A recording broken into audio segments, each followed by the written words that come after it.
भारत की तरह ही अमेरिका भी एक लोकतांत्रिक देश है, लेकिन अमेरिका में राष्ट्रपति चुनाव की प्रक्रिया भारत से काफी अलग होती है।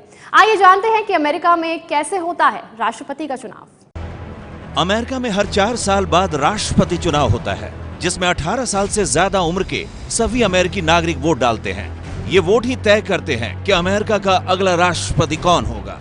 लेकिन अमेरिका में राष्ट्रपति चुनाव की प्रक्रिया आसान नहीं है। ऐसा नहीं होता कि राष्ट्रपति चुनाव में डाले गए सारे वोट एक साथ रखकर गिने जाएं और सबसे ज्यादा वोट पाने वाला राष्ट्रपति बन जाए।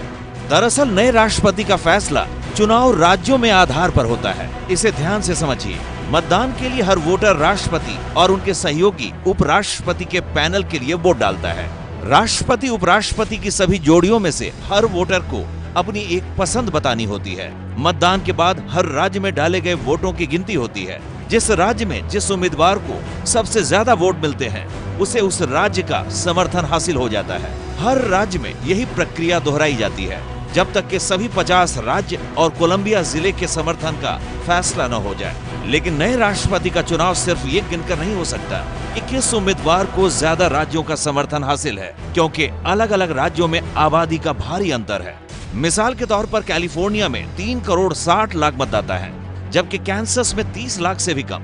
ऐसे में ज्यादा आबादी वाले कैलिफोर्निया के समर्थन का वजन कैंसस से ज्यादा होगा। जिस राज्य की आबादी जितनी अधिक होगी, उसमें उतने ज्यादा जिले होंगे और राज्य में उसका वजन उतना ही अधिक होगा। चुनाव में हर राज्य के वजन का आकलन उसमें इलेक्टर्स यानी चयनकर्ताओं की संख्या से होता है। किसी भी राज्य के जिलों की संख्या में उसके सीनेटर्स की संख्या जोड़ दें तो उसके चयनकर्ताओं की संख्या मिल जाएगी। हर राज्य में सीनेटर 2 ही होते हैं।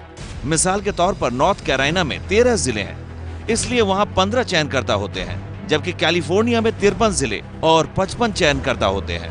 राष्ट्रपति पद के किसी उम्मीदवार को जब किसी राज्य में जीत हासिल होती है तो वहां के सभी चयनकर्ताओं के वोट उसके खाते में जुड़ जाते हैं। इसीलिए ज्यादा आबादी वाले बड़े राज्य राष्ट्रपति चुनाव में ज्यादा महत्वपूर्ण होते हैं। सभी 50 राज्यों और कोलंबिया जिले को मिलाकर अमेरिका में कुल 538 चयनकर्ता होते हैं। राष्ट्रपति चुनाव वही जीतता है जिसे इनमें आधे से ज्यादा यानी कम से कम 270 चयनकर्ताओं का समर्थन हासिल हो जाए। चुनाव जीतने के बाद 20 जनवरी को नए राष्ट्रपति को शपथ दिलाई जाती है। अमेरिका के न्यूयॉर्क से संवाददाता अभिसार शर्मा की रिपोर्ट। तो उम्मीद है ये जटिल प्रक्रिया अब आप समझ गए होंगे।